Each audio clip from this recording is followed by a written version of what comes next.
पश्चाताप जो है, कई लोग कह देते हैं, ध्यान देने योग्य बात है, पाप कभी भी व्यक्ति का नष्ट नहीं होता है। पाप का भोग भोगना ही पड़ता है। वो कम ज़्यादा हो सकता है, या पाप दो कंडीशन में समाप्त हो सकता है। वो दो कंडीशन क्या है कि भगवान वैकुंठाधिपति गोलोकेश्वर भगवान की कृपा आपको प्राप्त हो जाए, तो भगवान की कृपा प्राप्त होते ही प्राणी के समस्त जन्म जन्मांतरों के पाप नष्ट हो जाते हैं, कोई पाप शेष नहीं रह जाता। दूसरी कंडीशन क्या है कि प्राणी आदमी प्रायश्चित करता है।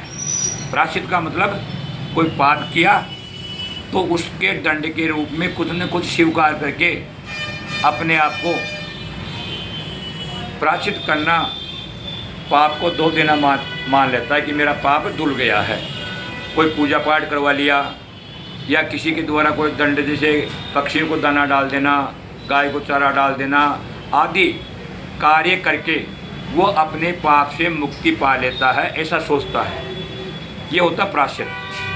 लेकिन प्रायश्चित मात्र से आदमी को निष्फिक्र नहीं होना चाहिए, क्योंकि प्रायश्चित पापों को धोने के लिए सक्षम नहीं है। अगर कोई व्यक्ति प्रायश्चित करने के बाद भी पश्चाताप की अग्नि में निरंतर अपने आप को तपाता है, अपने आप को उस अग्नि के अंदर जलाता रहता है, पकाता रहता है, और अपने किए हुए कुकृत्य के उस पाप को सोच सोच कर ये पश्चाताप करता है कि हे प्रभु, मेरे से अपराध कैसे हो गया और इस पाप से आप मेरे को कब मुक्ति दिलाएंगे, मैं आपकी शरण में हूँ।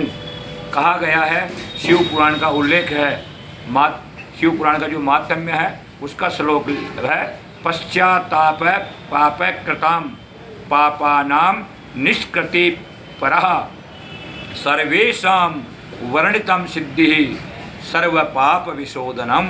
यानी केवल प्रायश्चित ही पाप को नहीं धोता है, प्रायश्चित के साथ साथ आपको पश्चाताप भी करना चाहिए, और पश्चाताप के अंदर अपने आप को पकाते रहना चाहिए, तब जा कर के उस पाप से मुक्ति मिलती है। आगे और बताया गया है कि पश्चाताप नेव शुद्धि पश्चातापि करोति सः यथोपदिष्टम सिद्धि सर्व पाप विशोधनम। यानी पश्चाताप की अग्नि में अपने आप को तपा करके व्यक्ति घोर से घोर पाप को धो डाल सकता है। जय राधे, जय श्री कृष्ण।